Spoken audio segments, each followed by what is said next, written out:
Hello साथियों, आपका channel Shivam math only study पे आपका स्वागत है। आज हम वर्ग का बेसिक सब जानकारी लेते हैं, पढ़ेंगे। ये जो आकृति बनी हुई है, ये चार भुजाओं से घिरी हुई क्षेत्र है। इसको हम चतुर्भुज बोलते हैं। ये ऐसे इसका सब भुजा बराबर हो है, तो इसलिए इसको वर्ग विशेष नाम है इसका वर्ग। सब भुजा बराबर होने के कारण इसका नाम क्या है? वर्ग है ना। इसमें प्रत्येक कोण, इसमें चार कोण होते हैं। इसका प्रत्येक कोण 90 डिग्री का होता है। ये भी 90 डिग्री का होता है, ये भी 90 डिग्री का, और ये भी 90 डिग्री का होता है, और ये भी 90 डिग्री का। मतलब प्रत्येक कोण इसका 90 डिग्री। इसमें चार कोण बनता है। इसका भुजा सब आपस में बराबर होता है। इसका इसका जन ये भी ए, ये भी ए, ये भी ए, तो सब भुजा आपस में बराबर होता है। इसके चारों कोनों का योग, इसका चारों कोनों का योग 360 डिग्री होता है। किसी भी चतुर्भुज का चारों कोनों का योग 360 डिग्री होता है। तो वर्ग, ये भी तो चतुर्भुज है, चार भुजाओं से घिरा हुआ आकृति है, तो चतुर्भुज है। तो चारों भुजाओं का योग 360 डिग्री होता है। लिखो, वर्ग के चारों कोनों का योग क्या हो जाएगा? इसका कोण ए प्लस कोण बी प्लस कोण सी प्लस कोण डी। कोण ए भी 90 डिग्री है, कोण बी भी 90 डिग्री है, और कोण सी भी 90 डिग्री है, और कोण डी भी 90 डिग्री है। चारों को कोने के चारों को जोड़ेंगे तो 360 डिग्री आएगा। चलो, एक वर्ग का ये है वर्ग। वर्ग का ये कोना कोनी जब रेखा मिला देते हैं ना, इसको विकर्ण कहते हैं। ये विकर्ण, इसमें दो विकर्ण होता है। एक ये विकर्ण है, एक ये विकर्ण है। ये विकर्ण और ये विकर्ण बराबर होते हैं। इसका क्षेत्रफल भी, ये वाला छोटा वाला त्रिभुज का ये वाला एरिया का क्षेत्रफल, ये एरिया का क्षेत्रफल और ये एरिया का क्षेत्रफल आपस में बराबर होते हैं। सब आपस में बराबर होता है। इसका ये अगर एक विकर्ण खींचते हैं तो ये जितना एरिया होगा, जितना क्षेत्रफल ये होगा, उतना क्षेत्रफल ये भी होगा, है ना।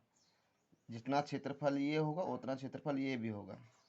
ये सारा आकृति समान है, एक ही है आकृति, सारा आकृति समान है ना। इसमें एक होता है क्या? वर्ग का क्षेत्रफल। अगर किसी भी आकृति का क्षेत्रफल निकालना है, सिर्फ जो है ना समलंब चतुर्भुज का, मतलब चतुर्भुज का, किसी भी चतुर्भुज का क्षेत्रफल निकालना है तो उसका फॉर्मूला होता है क्षेत्रफल बराबर आधार गुना ऊंचाई। लेकिन समलंब चतुर्भुज को छोड़ा करके, समलंब चतुर्भुज वो नहीं होता है। इसको छोड़ा करके, समलंब चतुर्भुज का छोड़ा करके किसी भी आकृति का क्षेत्रफल आधार गुना ऊंचाई होता है। जैसे ये है इसका क्या, ये जैसे ये विकर्ण है ना। इसका क्या आधार क्या है? ये भी ए है और ये भी ए है ना। ये भी ए और ये भी ए। तो इसका जो है ना क्षेत्रफल क्या हो जाएगा? क्षेत्रफल क्या हो जाएगा? इस आकृति का क्षेत्रफल होगा, देखिए इस आकृति का क्षेत्रफल, जैसे ये है, बना दिए एक वर्ग नया सा, एक वर्ग है।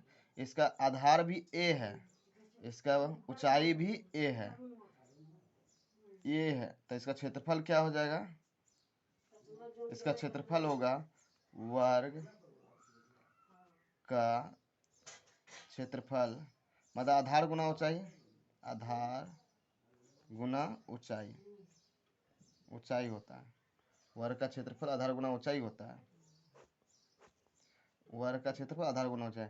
इसका आधार भी ए और ऊंचाई भी ए है, तो इसका क्या हो जाएगा? ए स्क्वायर। ये वर्ग का क्षेत्रफल का फॉर्मूला है। अब होता है इसमें वर्ग का परिमाप। एक होता है वर्ग का परिमाप। वर्ग का परिमाप, परिमाप होता है इसका चारों भुजाओं का योग। करने का मतलब यहाँ से यहाँ तक की लंबाई, यहाँ तक की लंबाई, यहाँ तक की लंबाई, यहाँ तक का लंबाई, चारों भुजाओं का योग मतलब ए प्लस ए, चार भुजाओं तक 4 को ए पड़ेगा, तो इस सब को जोड़ेंगे तो 4a हो जाएगा ना। इसका परिमाप क्या हो गया, 4, इसका परिमाप 4 गुना भुजा मतलब 4 गुना ए। ये इसका सूत्र भी है, ये आ गया परिमाप। अब दूसरा होता है, एक और होता है इसका, इसका होता है विकर्ण। ये जो है ना, ये वाला जो आकृति है इसको क्या बोलो, ये विकर्ण है।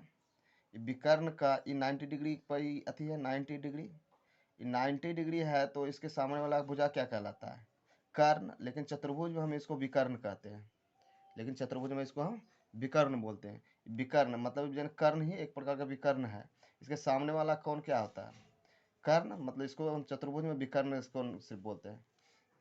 पाइथागोरस प्रमेय हम पढ़े हैं, सब कोई पढ़े होंगे।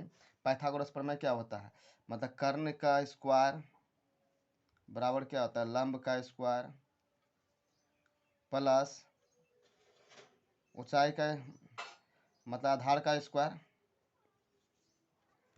इसका स्क्वायर। मतलब कहने को ये कर्ण क्या है, मतलब विकर्ण, तो विकर्ण का स्क्वायर क्या हो जाएगा, विकर्ण का स्क्वायर बराबर क्या होगा, लंब मेरा कितना है, लंब मेरा ए है, तो स्क्वायर है तो इसके ऊपर भी स्क्वायर दे देंगे।